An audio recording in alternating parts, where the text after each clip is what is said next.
Welcome back. It is another edition of Tuesday's Thought. And as always, I'm so happy that you've decided to take a few minutes out of your busy schedule to allow me to share what's been on my mind in terms of tonight's thought. Tonight's thought is simply the privilege and pain of purpose.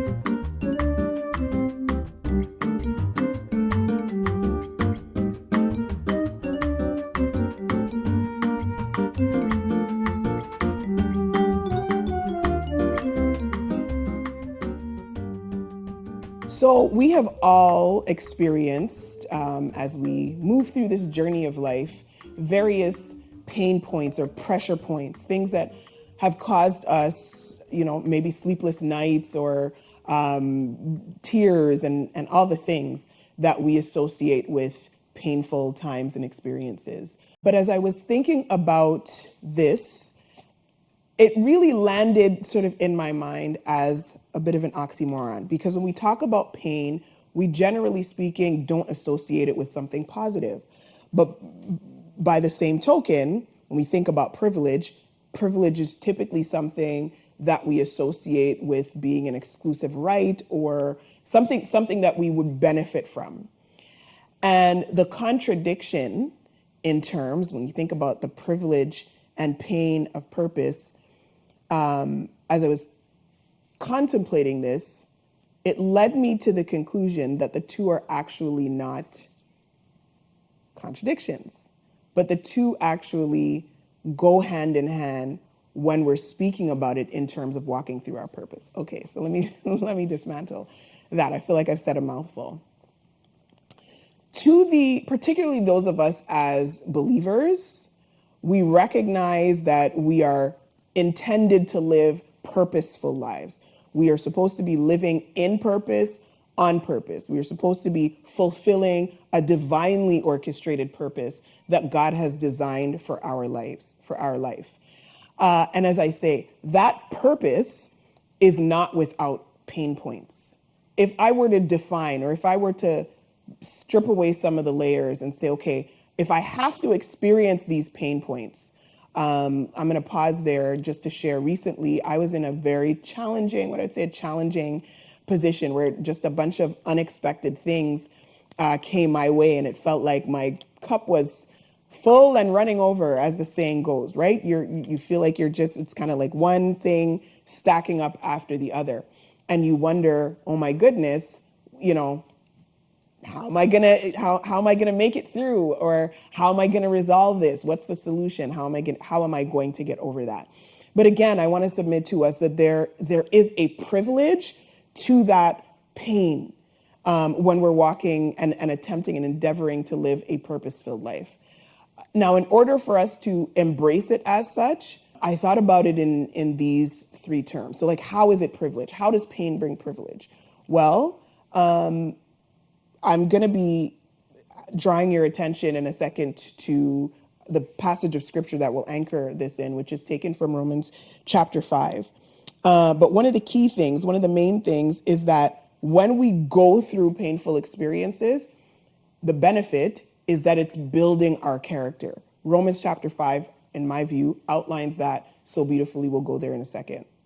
Sometimes it takes us going through a difficult situation for us to know our own strength, for us to know the strength of our character. We don't know how strong we are until we've been through something that really should have broken us. It should have left us out of our mind, all these things, but we overcame it. And not only did we overcome it, we came out of it, as the saying goes, smelling like roses. So it builds character for us to go through pain. Another thing that we can expect to experience is growth, right? When you've been through a certain level of experience that's unfavorable, that's challenging, that's painful, if you look back, when you've come through that, sometimes this is something that we probably don't do enough of. We are so busy and caught up in our moments that we fail to reflect, not look back in sort of a longing type of way or, in regret, but look at actually how far you've come.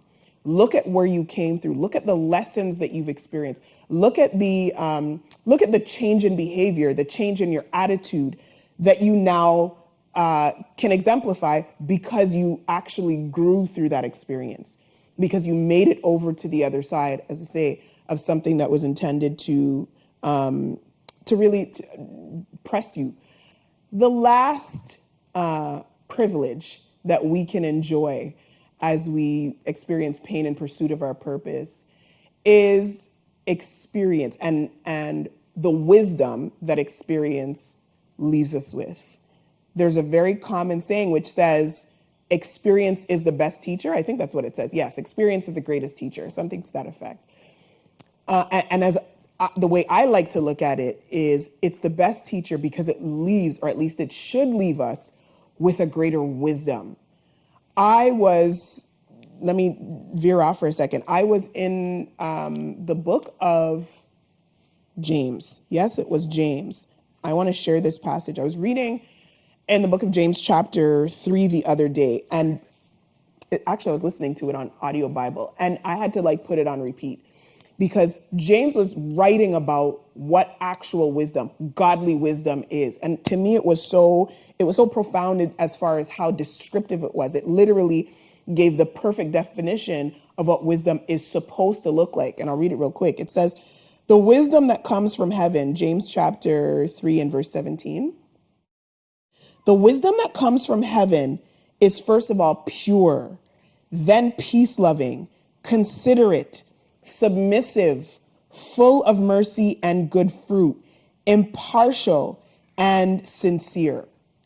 So if I've gone through a painful experience, right, and I come out with a greater wisdom, that tells me I come out with all of these things, or at least it should look like this.